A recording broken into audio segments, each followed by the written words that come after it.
Bonjour à toutes, bonjour à tous. J'ai le plaisir aujourd'hui dans cet avant-match d'être avec l'un des talonneurs, mais quel talonneur, celui qui a la grinta par ses racines ibériques, bien sûr par son amour qu'il a pour l'Espagne qui est son pays, mais qui est biterrois depuis quelques années. C'est bien sûr Marco Pinto Ferrer et j'adore l'annoncer avec l'accent ici au Stade Raoul Barrière. Ça va Marco? Bonjour, bonjour, ça va. Marco, alors la nouvelle c'est que Marco arrête sa carrière après le match d'Agen. Décision qui a été prise. C'est pas facile de prendre ce type de décision, Marco. Oui, le match d'Agen, ça sera mon dernier match. C'était une décision difficile à prendre, mais je pense mûrie. Et je voulais absolument pas faire une année de trop. Donc, il faut aussi que je prépare pour l'après-carrière. L'après-carrière, quels sont les bons souvenirs que tu vas garder de ta carrière? Notamment, il y a eu Béziers, il y en a eu d'autres aussi. Oui, oui, j'ai plein de souvenirs ici pendant tout le temps que j'ai passé. Après mes débuts à Biarritz, c'est des souvenirs aussi inoubliables. Mais aussi toutes ces années qui sont enchaînées ici, je veux remercier tout le public, toute la ville. Je me suis senti chez moi et c'est des sensations énormes. Et puis Béziers, c'est un petit peu des consonances espagnoles, c'est pas très loin de la frontière, c'est pas très loin de l'Espagne. Donc tu sentais un petit peu le vent d'Espagne qui arrivait de temps en temps sur la ville biterroise. C'est ça, c'est exactement ça. Voilà, moi, je suis de Barcelone, à 300 km d'ici, donc j'ai eu de la chance de pouvoir être, entre guillemets, près de la maison. Je suis très bien ici.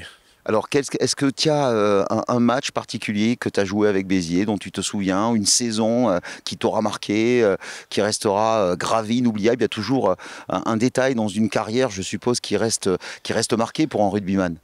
Ouais, ouais, ouais. Ici, pendant les 11 saisons que j'ai passées, je crois que 7 ou 8, on a joué le maintien. Donc ça, c'est des saisons compliquées, avec beaucoup de tension, mais qu'on a toujours réussi à remplir le contrat. Après, voilà, un de mes meilleurs moments sportivement parlant, c'est le quart de finale. Ce quart de finale, la descente du bus, avec tout le public qui était là pour nous accueillir. Et ça, c'est un moment qui restera gravé à toute ma vie. Alors, on dit que Marco Pinto Ferrer, alors de part également tes racines, il a toujours eu la grinta. On peut le dire, ça.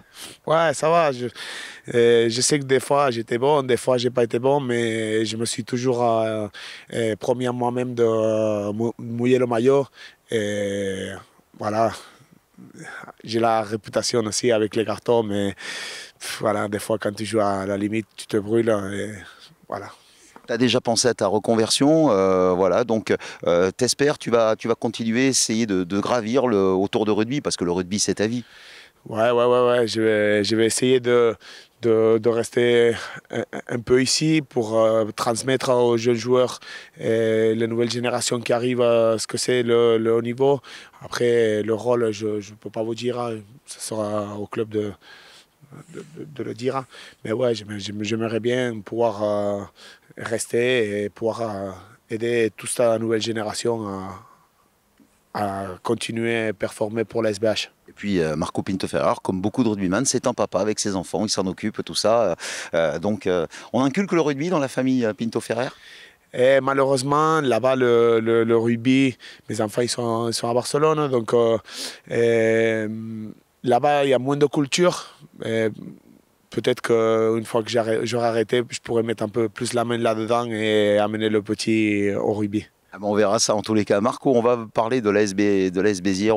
Actuellement, on est dans une période, même si on va dire que Béziers est 9e, compliqué, cette défaite à Massy fait mal ici à domicile. Il y a un déplacement en Rouen, il y a un déplacement, il y a pas un déplacement, il y aura une dernière réception qui se fera contre Agen. Quel message tu as envie de faire passer aux supporters biterrois qui sont en colère? On peut les comprendre aussi. Oui, oui, tout à fait compréhensible.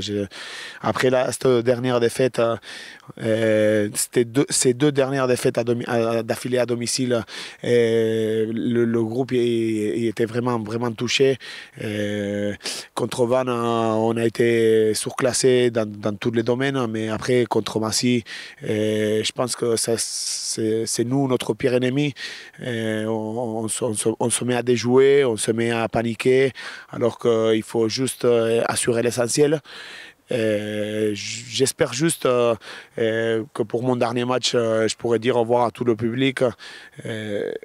même si c'est des moments compliqués, on peut être content que la saison prochaine, l'SBA jouera en Pro D2 et essayer ces 2 derniers matchs au moins de finir la tête haute. Voilà, tête haute avec du monde, on l'espère, contre Agen, même si on comprend votre colère, mais il y aura, bon, il y a Marco, ce sera son dernier match, il y a Jean-Baptiste Barrère qui s'en va également, qui part sous d'autres cieux, des joueurs qui ont marqué ce club, donc pour eux, on aimerait que vous soyez là pour les encourager, pour leur dire évidemment au revoir. Avant de parler d'Agen, il y a ce match à Rouen, c'est un match difficile, Rouen, c'est cette semaine, c'est une équipe qui a besoin de points pour se sauver, vous attendez à un match où ça va bouger dans tous les coins. Un petit peu comme ça s'est passé contre Vinci. Ouais, demain on voyage à Rouen. Et ça va être un match âpre parce qu'eux, ils ne sont pas sauvés mathématiquement encore. Donc on s'attend à une belle bataille. Après, comme je disais tout à l'heure, ça sera, même si on est déjà maintenu, ça sera un bon test pour nous, pour l'équipe, pour se prouver entre nous qu'il reste ces 2 derniers matchs et qu'on peut aller chercher quelque chose à Rouen. Ben on l'espère en tous les cas, quoi qu'il arrive, même s'il arrête sa carrière, vous inquiétez pas, hein, quand vous le verrez, vous pouvez lui faire Aki Aki. SBZS. Merci Marco.